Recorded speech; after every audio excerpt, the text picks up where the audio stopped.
பாரும் தந்தையே என் உள்ளத்தை யாரும் காண உள்ளலங்கோலத்தை பாரும் தந்தையே எந்த உள்ளத்தை யாரும் காண உள்ளலங்கோலத்தை மனம் நொந்து மருளுகிறேன் பரிசுத்தம் கெஞ்சுகிறேன் மனம் நொந்து மருளுகிறேன் பரிசுத்தம் கெஞ்சுகிறேன் பரிசுத்தர் கூட்டம் நடுவில் ஜோதி தீடும் சுத்த ஜோதியே அருவியே இவ்வேளையில் அடியார் நெஞ்சம்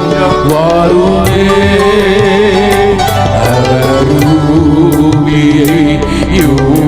இவ்வேளையில் அடியார் நெஞ்சம் வாருமே துணை வேண்டும் தகப்பனே உலகிலே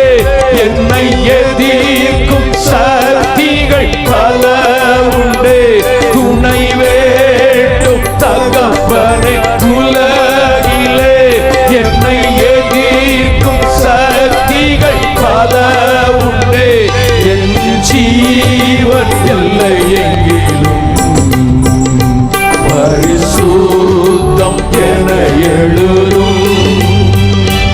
என் ஜீவன் எல்லை எங்கிலும்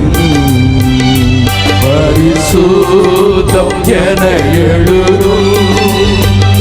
பரிசுத்த கூட்டம் நடுவில்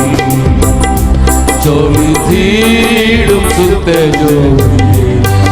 அருவியே இவ்வேளையில் அடியார் நெஞ்சம் வாரீரோ அருவியே இவ்வேளையில் அடியார் நெஞ்சம் வாரீரோ எழுந்து கரங்களை உயர்த்தி இந்த கடைசி கவியை பாடப் போகிறோம்.